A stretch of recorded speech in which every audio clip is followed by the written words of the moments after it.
my name is Sofia Wittmann, and I'm a pole vaulter on the UConn track and field team.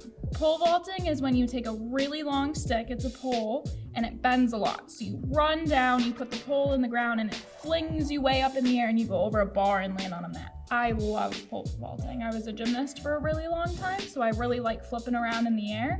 And now when I pole vault, I get to go over 12 feet in the air all the time, which is awesome. What do you want to be when you grow up? I want to coach.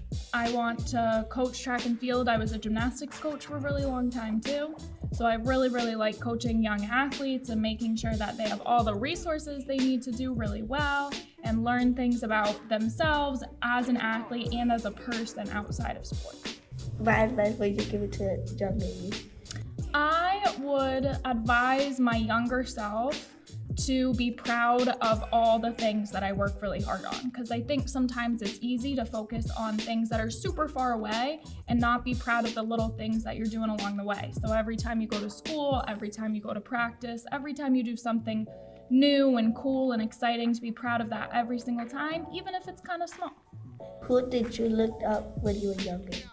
I was a gymnast, so I really loved some of the girls on the Olympic teams. I liked Allie Raisman, Gabby Douglas, and Jordan Weber. And more recently, I've really looked up to Simone Biles and how she's super good at gymnastics and she's very good at her sport, but she also does a really good job taking care of herself and speaking about things that matter. What is your best sport memory? I would say that this past Saturday, I jumped the highest I've ever jumped, and I was really excited, and that would be my best sports memory so far.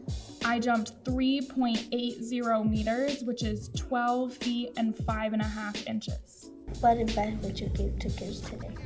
I would advise kids today to work really hard in everything they do. Work really hard in their sport, work really hard in the classroom, work really hard at making good friends and having good relationships with people, because all of those things are really important and they're all going to add up to make you an even cooler adult. Thank you. Thank you for having me.